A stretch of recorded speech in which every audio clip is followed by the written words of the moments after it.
بالله من الشيطان الرجيم সে নানা প্রতিকূল পরিস্থিতি উপেক্ষা করে উদারস্ত কঠোর শ্রমে ঘামে কষ্টে যারা দেশ শ্রীবৃদ্ধি করেছে আমাদের নিজেদের এবং টেকসই হচ্ছে পরিবেশ, তারা আমাদের মোতাবেক খুব সহজে ঋণ প্রদান করে প্রচলিত ফসল উৎপাদনে সহযোগিতা করে আসছে। উৎসাহিতকরণের উদ্দেশ্যে সকল ব্যাংকের বিভিন্ন শাখা থেকে জেলার 60টি তালুকা ঋণ গ্রহণ করেছে। সম্মানিত সুধীমণ্ডলী, আজকে এই অনুষ্ঠানে তাকে আসলে অনুরোধ করছি। কর্মসংস্থান সৃষ্টির লক্ষ্যে মাননীয় গভর্নর সভায় মঞ্চে উপবিষ্ট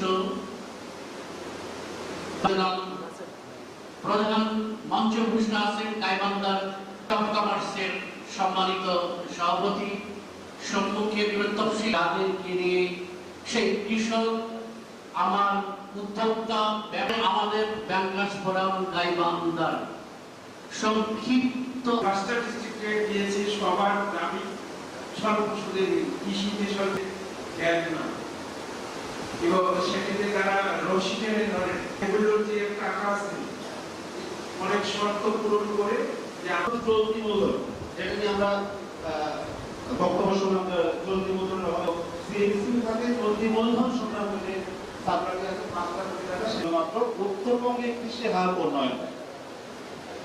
সেখানে দেখেন 3000 আপনারা এটিতে যে যা নিজেরা করবেন এবং যেমন আমার কাছে যেটি দিয়েছেন তথ্য, আমিও আপনাদের কাছে তথ্য চাইবো, তাই এটি করবেন ধৈর্য সহকারে, একটু কষ্ট সময় লাগলেও করবেন। বাচ্চারা আগে ধন্যবাদ।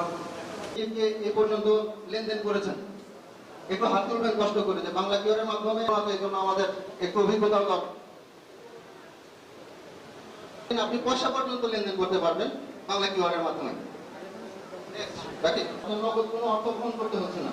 তাহলে যে এটা যদি চুরি হয়ে যাবে, একটা বাসিন্দা হয়ে যাবে, ওই কিওর করতে করতে বলে তাকে যদি আমাদের এই তফসিল ব্যাংকের মাধ্যমে বাস্তবায়ন করা গেলে আমার বিশ্বাস এদেশের অর্থনীতি, এই অঞ্চলের অর্থনীতি, এই দেশের বেকারত্ব, দারিদ্র কিংবা কর্মসংস্থানের অভাবে যাদের মানবত জীবনযাপন, তাদের কাছে যদি আমরা এই সেবাটি নিতে পারি তাহলে আমাদের এই ব্যাংকিং পেশার সার্থকতা আসবে।